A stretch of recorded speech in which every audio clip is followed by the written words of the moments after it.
نحمد و نصلی علی رسول الکریم اما بعد فاعوذ باللہ من الشیطان الرجیم بسم اللہ الرحمن الرحیم۔ انشاءاللہ ہم یہ حدیث مبارک پڑھتے ہیں۔ صحیح بخاری کی حدیث نمبر 802 ہے، اور اس میں سجدے کی فضیلت واضح کرنے کے لیے امام بخاری اس کو لائے ہیں، لیکن اس میں ہمارے لیے کچھ اور بھی فائدے ہیں، تو اس حدیث کو ہم پڑھتے ہیں۔ حدیث جو کہ لمبی ہے تو عربک نہیں پڑھتی ہوں، صرف اردو پڑھ لیتی ہوں اس کا ترجمہ۔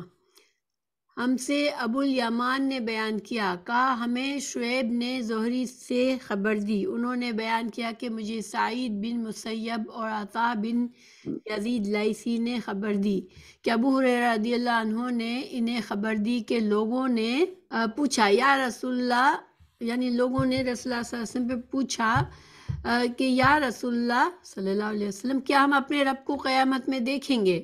آپ صلی اللہ علیہ وسلم نے جواب دیا کہ جواب کے لیے پوچھا، یعنی جواب میں آپ صلی اللہ علیہ وسلم نے پوچھا صحابہ کرام سے، کیا تمہیں 14ویں رات کے چاند کے دیکھنے میں جبکہ اس کے قریب کہیں بادل بھی نہ ہو شبہ ہوتا ہے؟ لوگ بولے ہرگز نہیں یا رسول اللہ۔ پھر آپ نے پوچھا اور کیا تمہیں سورج کے دیکھنے میں جبکہ اس کے قریب کہیں بادل بھی نہ ہو شبہ ہوتا ہے؟ لوگوں نے کہا نہیں یا رسول اللہ صلی اللہ علیہ وسلم۔ پھر آپ صلی اللہ علیہ وسلم نے پوچھا کہ رب العزت کو تم اسی طرح دیکھو گے؟ لوگ قیامت کے دن جمع کیے جائیں گے، پھر اللہ تعالیٰ فرمائے گا جو جسے پوچھتا تھا وہ اس کے ساتھ ہو جائے۔ اچھا، اب یہاں تک جو ہے نا کہ قیامت کے دن رب العزت کو تم اسی طرح دیکھو گے، یہ جو ہوگا یہ اس وقت ہوگا جب جنتی جنت میں چلے جائیں گے اور دوزخی دوزخ میں چلے جائیں گے، تو اللہ سبحانہ تعالیٰ جنت والوں سے، جب جنت والے اپنے خوب انعامات سے خوش ہو رہے ہوں گے، اس وقت اللہ سبحانہ تعالیٰ ان کو اپنا دیدار کرائیں گے، اور یہ جو اللہ کا دیدار جو ہوگا یہ سب سے بڑی، یعنی دنیا اور آخرت کی نعمتوں میں سب سے بڑی نعمت ہوگی اہل ایمان کے لیے۔ تو مگر اس حدیث میں ایسا لگتا ہے جیسے کہ یہ رسول اللہ سبحانہ تعالیٰ کا یہ دیدار قیامت کے دن والی ہوگا، لیکن قیامت کے دن جو دیدار ہے اللہ سبحانہ تعالیٰ کا وہ دیدار نہیں ہے جو جنتی جنت میں کریں گے، ٹھیک ہے، جو اس کے بعد جنتی محسوس کریں گے کہ اس سے بڑی کوئی نعمت دنیا اور آخرت میں ہمارے لیے نہیں تھی۔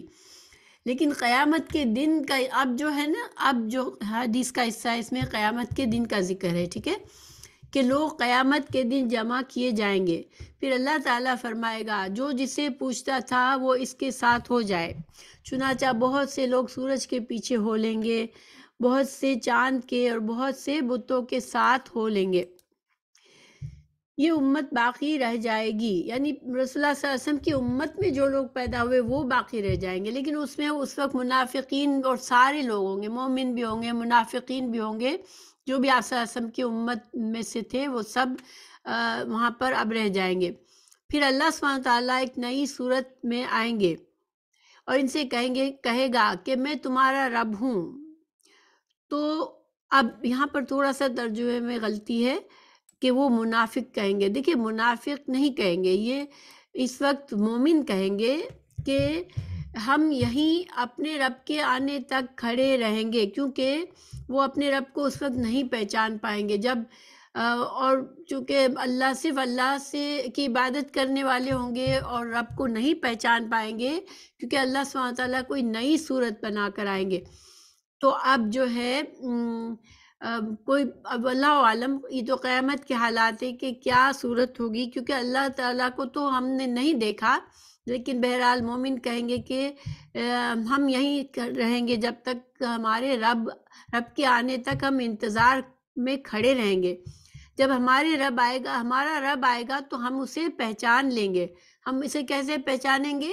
اللہ تعالیٰ کی بہت ساری صفات ہمیں قرآن اور حدیث میں بتائی گئی ہے، تو بہرحال اللہ تعالیٰ اس وقت مومنوں کو یہ یقین اب دلا دیں گے کہ ہاں یہ تمہارا رب ہی ہے، میں تمہارا رب ہی ہوں۔ پھر اللہ عز و جل ان کے پاس ایسی صورت میں جسے وہ پہچان لیں گے آئے گا اور فرمائے گا میں تمہارا رب ہوں، تو وہ بھی کہیں گے کہ بے شک تو ہمارا رب ہے۔ پھر اللہ تعالیٰ بلائے گا پلسرات جہنم کے بیچوں بیچ رکھ دی جائے گی. اس وقت پلسرات جو ہے وہ جہنم کے اوپر رکھ دی جائے گی بیچوں بیچ. دیکھیے جو بھی اللہ سبحانہ تعالیٰ کے علاوہ جو لوگ دوسرے شرک کرنے والے تھے، جو بت پرست تھے، جو کسی اور کو الہ مانتے تھے، وہ تو پلسرات تک بھی نہیں پہنچیں گے. وہ بس ان کا معاملہ اسی وقت ختم ہو جائے گا. وہ ان کے اپنے جو بھی جس کو وہ رب مانتے تھے وہ ظاہر ہوں گے، وہ ان کے پیچھے چلے جائیں گے اور جہنم میں گر جائیں گے. ٹھیک ہے. لیکن اب مومنوں کے اب جو ایمان والے لوگ ہوں گے، چاہے گنہگار بھی ہوں گے، مگر اب جو ہے پلسرات رکھی جائے گی. جب مومن لوگ اللہ کو پہچان لیں گے تو پلسرات کو رکھ دیا جائے گا جہنم کے اوپر. یہ پل کی طرح ہے. یہ پل ہے جو کہ جہنم کے اوپر ہوگا اور اس سے گزر کر جنت تک پہنچنا ہوگا. اچھا، پھر رسول اللہ صلی اللہ علیہ وسلم فرماتے ہیں کہ میں اپنی امت کے ساتھ اس سے گزرنے والا سب سے پہلا رسول ہوں گا. یعنی دوسرے رسول بھی اپنی امتوں کو لے کے گزریں گے، لیکن رسول اللہ صلی اللہ علیہ وسلم جو ہے وہ سب سے پہلے رسول ہوں گے جو اپنی امت کو لے کے پلسرات سے گزریں گے. اس روز سوائے انبیاء کے کوئی بھی بات نہ کر سکے گا، اور انبیاء بھی صرف یہ کہیں گے، اے اللہ مجھے محفوظ رکھنا، اے اللہ مجھے محفوظ رکھنا. اور جہنم میں سعادان کے کانٹوں کی طرح آنکس ہوں گے. سعادان کے کانٹے تو تم نے دیکھے ہوں گے. یعنی رسول اللہ صلی اللہ علیہ وسلم نے صحابہ کرام سے پوچھا کہ تم نے سعادان کے کانٹے تو دیکھے ہیں. اب سعادان کے کانٹے کیا ہوتے ہیں ہم نے نہیں دیکھے، لیکن بہرحال یہ کوئی کانٹے دار درخت ہوتا ہے جس میں کانٹے ہوتے. تو اس زمانے میں صحابہ کرام نے اس کو دیکھا ہوگا. تو صحابہ کرام نے عرض کیا کہ ہاں. اچھا، آپ صلی اللہ علیہ وسلم نے فرمایا کہ وہ سعادان کے کانٹوں کی طرح ہوں گے، البتہ ان کا طول اور عرض کو سوائے اللہ تعالیٰ کے اور کوئی نہیں جانتا. تو گویا یعنی کہ کانٹے تو ہوں گے، لیکن وہ اتنے لمبے اور چوڑے ہوں گے جو کہ عام جو دنیا کے کانٹے، دنیا کے درخت کے کانٹے ہوں گے اس سے تو کہیں زیادہ اس کا طول اور عرض ہوگا، جو کہ اللہ سبحانہ تعالیٰ ہی جانتا ہے. یہ آنکس لوگوں کو ان کے اعمال کے مطابق کھینچ لیں گے. اب اس سے لگتا ہے کہ یہ تھوڑے سے کربڈ ہوں گے، بالکل سیدھے سیدھے نہیں ہوں گے، جیسے ایک گولائی میں ہوں گے یہ کانٹے. ٹھیک ہے، جو کہ کھینچیں گے پل سے لوگوں کو. بہت سے لوگ اپنے عمل کی وجہ سے ہلاک ہوں گے، بہت سے ٹکڑے ٹکڑے ہو جائیں گے، پھر ان کی نجات ہوگی. اب دیکھیں یہاں پر اب تھوڑا سا پھر سے معاملہ آگے بڑھ گیا. تو یہاں پر ہمیں سمجھنے کی کیا بات ہے کہ پلسرات پر لوگوں کو روشنی دی جائے گی، لیکن ان کے عمل کے مطابق. ٹھیک ہے. تو اب جن کے اعمال بہت زیادہ ہوں گے، نیک اعمال کیے ہوں گے، ان کی روشنی اتنی زیادہ ہوگی کہ وہ بہت ہی برق رفتاری سے گزر جائیں گے. لیکن جن کے اعمال کم ہوں گے اور منافقین کی جو روشنی ہوگی، چونکہ منافقین کو بھی گزرنا ہوگا، تو ان کی روشنی جو ہوگی وہ بجھ جایا کرے گی، جلتی تھوڑی سی ٹمٹمائے گی پھر بجھ جائے گی. اسی طرح گنہگاروں کا حال ہوگا، تو پھر ان کو چلنا مشکل ہو رہا ہوگا، تو ان میں سے لوگ پھر گرتے جائیں گے جہنم میں. اچھا، پھر اللہ اب جہنم میں جو گر جائے گا وہ اپنے جب تک اللہ چاہے گا وہ جہنم میں رہیں گے. اس کے بعد اللہ سبحانہ تعالیٰ ان پر رحم فرمائیں گے اور ان کو جہنم سے نکالا جائے گا. تو جہنمیوں میں سے اللہ تعالیٰ جس پر رحم فرمانا چاہے گا تو ملائکہ کو حکم دے گا کہ جو خالص اللہ تعالیٰ ہی کی عبادت کرتے تھے انہیں باہر نکالو. چنانچہ ان کو وہ باہر نکالیں گے اور موحدوں کو سجدے کی آثار سے پہچانیں گے. یعنی جنہوں نے صرف اللہ سبحانہ تعالیٰ کی عبادت کی ہوگی اور اللہ کی فرما برداری میں سجدے بھی کیے ہوں گے، نمازیں بھی پڑھی ہوں گی، لیکن ان کے کچھ اور اعمال ایسے ہوں گے جس کی وجہ سے وہ جہنم میں گرے ہوں گے. تو اب ان کے سجدوں کے آثار ان کے چہروں پر ہوں گے. ان کے سجدے کے اعضاء جس پر ہمیں 5-7 ہڈیوں پر ہمیں کہا گیا ہے سجدہ کرنا، تو ہمارا پیشانی اور ناک اور دونوں ہاتھ دونوں پاؤں، تو پھر یہ ان سجدے کے آثار کی وجہ سے فرشتے جو ہے وہ ان لوگوں کو پہچان لیں گے کہ یہ جو ہے ان کو ہمیں بچانا ہے، جہنم سے نکالنا ہے، کیونکہ اللہ نے مومنوں سے یعنی ایمان جس کے دل میں ذرا برابر بھی ایمان ہے اس کو فائدہ دے گا اور وہ جہنم میں ہمیشہ نہیں رہے گا۔ تو اب امام بخاری اس حدیث کو سجدے کی فضیلت میں اس لیے لائے ہیں کہ سجدہ ایسی چیز ہے جو آخر کار اسی کی وجہ سے، اس کے آثار کی وجہ سے لوگوں کو پہچانا جائے گا، اور گناہ گار جو جہنم میں گر گئے ہوں گے ان کو ان سجدے کے آثار سے پہچان کر انہیں ملائکہ نکالیں گے۔ اب امیجن کرے کہ کوئی مسلمان کے گھر میں پیدا ہوا مگر اسے کبھی بھی نماز نصیب نہ ہوئی، تو وہ کتنا بد نصیب ہوگا کہ اس کے چہرے پر اس کے سجدے کے اعضاء پر کوئی نشانات نہیں ہوں گے، کیونکہ سجدہ جہاں انسان کرتا ہے تو اللہ تعالیٰ اس کو جہنم کی آگ سے اسے بچاتا ہے، جہنم کی آگ اسے جلا نہیں سکتی۔ تو بہرحال اللہ سبحانہ وتعالیٰ ہمیں تمام وہ مسلمان جو مسلمانوں کے گھر میں پیدا ہوئے اور تمام جو لوگ غفلت میں لا علمی میں نماز میں لاپرواہی کی، جنہوں نے نمازیں نہیں پڑھی دنیا سے اور چلے گئے، تو اللہ تعالیٰ ان کو ابھی ہدایت دے دے کہ وہ بھی نمازیں پڑھیں۔ اللہ تعالیٰ نے جہنم پر سجدے کے آثار کو جلانا حرام کر دیا ہے، چنانچہ یہ جب جہنم سے نکالے جائیں گے تو اثر سجدے کے سوا ان کے جسم پر تمام حصوں کو آگ جلا چکی ہوگی۔ جب جہنم سے باہر ہوں گے تو بالکل جل چکے ہوں گے، اس لیے ان پر آب حیات ڈالا جائے گا۔ جب اس وقت ان کو جہنم سے نکال کر ان پر آب حیات ڈالا جائے گا، جس سے وہ اس طرح ابھر آئیں گے جیسے سیلاب کے کوڑے کرکٹ پر سیلاب کے تھمنے کے بعد سبزہ ابھر آتا ہے۔ تو یہ انسانوں کو اللہ تعالیٰ دوبارہ نیا جسم دے گا، اور یہ جس طرح سے سبزہ اگتا ہے اس طرح سے ان کے جسم کے اعضاء بھی اگ جائیں گے اور یہ پورے بن جائیں گے انسان۔ پھر اللہ تعالیٰ بندوں کے حساب سے فارغ ہو جائے گا، لیکن ایک شخص جنت اور دوزخ کے درمیان اب بھی باقی رہ جائے گا۔ تو ایک شخص جس کو ابھی جنت میں نہیں ڈالا جائے گا تو وہ وہیں پر رہ جائے گا، یہ جنت میں داخل ہونے والا آخری دوزخی شخص ہوگا۔ دوزخ سے تو نکال دیا گیا ہوگا اس کو، لیکن ابھی اس قابل بھی نہیں تھا وہ کہ اس کو جنت میں ڈالا جائے، تو ابھی وہ اس کو وہیں پہ رکھ دیا جائے گا۔ اس کا منہ دوزخ کی طرف ہی ہوگا، اس لیے کہے گا اے میرے رب میرے منہ کو دوزخ کی طرف سے پھیر دے، کیونکہ اس کی بدبو مجھ کو مارے ڈالتی ہے اور اس کی چمک مجھے جلائے دیتی ہے۔ اللہ تعالیٰ پوچھے گا کیا اگر تیری یہ تمنا پوری کر دوں تو تو دوبارہ کوئی نیا سوال تو نہیں کرے گا؟ بندہ کہے گا نہیں،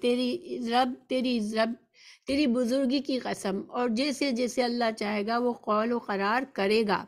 آخر اللہ تعالیٰ جہنم کی طرف سے اس کا منہ پھیر دے گا۔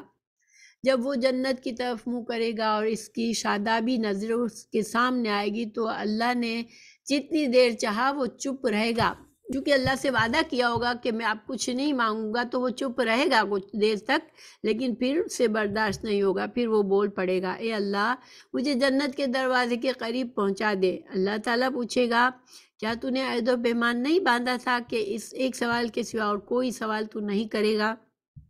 بندہ کہے گا اے میرے رب مجھے تیری مخلوق میں سب سے زیادہ بد نصیب نہ ہونا چاہیے، یعنی اب میں ایسا ہوں بندہ کہ میں جنت کو دیکھ رہا ہوں مگر جنت میں داخل نہیں ہو سکتا، تو میری بد نصیبی تو پھر سب سے زیادہ ہوئی۔ اللہ رب العزت فرمائے گا کیا ضمانت ہے کہ اگر تیری یہ تمنا پوری کر دی جائے تو دوسرا سوال نہیں کرے گا؟ بندہ کہے گا نہیں، تیری عزت کی قسم اب دوسرا سوال کوئی تجھ سے نہیں کروں گا۔ چنانچہ اپنے رب سے ہر طرح عہد و پیمان باندھے گا اور جنت کے دروازے تک پہنچا دیا جائے گا۔ دروازے پر پہنچ کر جب جنت کی پہنائی تازگی اور مسرتوں کو دیکھے گا تو جب تک اللہ تعالیٰ چاہے گا وہ بندہ چپ رہے گا، لیکن آخر بول پڑے گا اے اللہ مجھے جنت کے اندر پہنچا دے۔ اللہ تعالیٰ فرمائے گا افسوس اے ابن آدم، تو ایسا دغا باز کیوں بن گیا؟ کیا ابھی تو نے عہد و پیمان نہیں باندھا تھا کہ جو کچھ مجھے دیا گیا اس سے زیادہ کچھ نہیں مانگوں گا۔ بندہ کہے گا اے رب مجھے اپنی سب سے زیادہ بد نصیب مخلوق نہ بنا۔ اللہ پاک ہنس دے گا اور اسے جنت میں بھی داخلے کی اجازت عطا فرما دے گا، اور پھر فرمائے گا مانگ کیا ہے تیری تمنا۔ چنانچہ وہ اپنی تمنائیں اللہ تعالیٰ کے سامنے رکھے گا، اور جب تمام تمنائیں ختم ہو جائے گی تو اللہ تعالیٰ فرمائے گا فلاں چیز اور مانگو، فلاں چیز کا مزید سوال کرو۔ خود اللہ پاک کی یاد دہانی کرائے گا، اور جب وہ تمام نعمتیں پوری ہو جائے گی تو وہ فرمائے گا تمہیں یہ سب اور اتنی ہی اور دی گئی۔ حضرت ابو سعید خدری رضی اللہ عنہ نے حضرت ابو ہریرہ سے کہا کہ رسول اللہ صلی اللہ علیہ وسلم نے فرمایا کہ یہ اور اس سے 10 گنا اور زیادہ تمہیں دی گئی۔ اس پر حضرت ابو ہریرہ رضی اللہ عنہ نے فرمایا کہ رسول اللہ صلی اللہ علیہ وسلم کی یہی بات صرف مجھے یاد ہے کہ تمہیں یہ تمنائیں اور اتنی اور دی گئیں، لیکن حضرت ابو سعید رضی اللہ عنہ نے فرمایا کہ میں نے آپ سے یہ کہتے سنا تھا کہ یہ اور اس کی 10 گنا تمنائیں تجھ کو دی گئی۔ دیکھیں یہ جو ٹکڑا ہے، دو صحابہ کو یہ حدیث میں جو فرق یاد رہا، کیونکہ انسان تھے ظاہر ہے وہ بھی، تو انہوں نے امانت ان کی یہ تھی کہ انہوں نے اپنے اپنے جس طرح سے انہیں یاد تھا اس طرح سے بتا دیا، اور امام بخاری نے بھی ان دونوں صحابہ کرام کا قول بھی یہاں نقل کر دیا تاکہ ہمیں پوری بات پہنچ جائے کہ یہاں پر ذرا سا فرق ہے دو صحابہ کرام میں، اور یہی ہے حدیث میں امانت، ٹھیک ہے، کہ حدیث کو ہمیں اس طرح اتنے احتیاط سے پہنچایا گیا کہ کہیں کسی راوی سے غلطی بھی ہو گئی تو وہ بھی ہمیں بتا دیا گیا۔ تو یہ الحمدللہ یہ حدیث ہے، اور اس میں ہمیں ظاہری بات ہے کہ بہت سے فائدے ہیں، اور بھی امام بخاری یہاں پر سجدے کی فضیلت بیان کرنے کے لیے لائے ہیں، لیکن اس میں اللہ سبحانہ تعالیٰ کی رحمت کا پتہ چلتا ہے، اس میں انسان کے ایمان کی قیمت پتہ چلتی ہے کہ کتنا ایمان قیمتی چیز ہے، کہ انسان گنہگار سے گنہگار بھی ہوگا لیکن اس کے دل میں ایمان کا ایک ذرہ بھی ہوگا تو وہ ضائع نہیں ہوگا، اور وہ آخر کار اس کو جنت میں لے جائے گا۔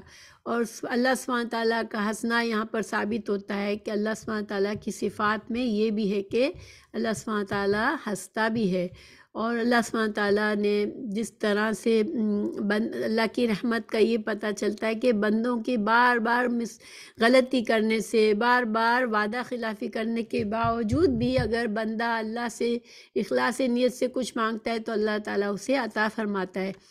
اور پھر جنت کا ہمیں پتہ چلتا ہے کہ جنت میں نعمتیں اللہ تعالیٰ بے شمار نعمتیں دے گا۔ دیکھیں دوزخ میں انسان کے سزاؤں کا بدلہ ملے گا، لیکن جنت میں جو کہ اللہ کی رحمت ہے تو اس میں انسان کو اللہ سبحانہ تعالیٰ بے حساب نعمتیں دیں گے۔ جنت انسان کے نیک اعمال کا بدلہ نہیں ہے، بلکہ جنت جو ہے اللہ کی رحمت ہے، مگر اس میں داخل ہونے کی جو منیمم شرط ہے وہ ایمان اور نیک اعمال ہے، تو اسی کے مطابق انسان جنت میں جائے گا۔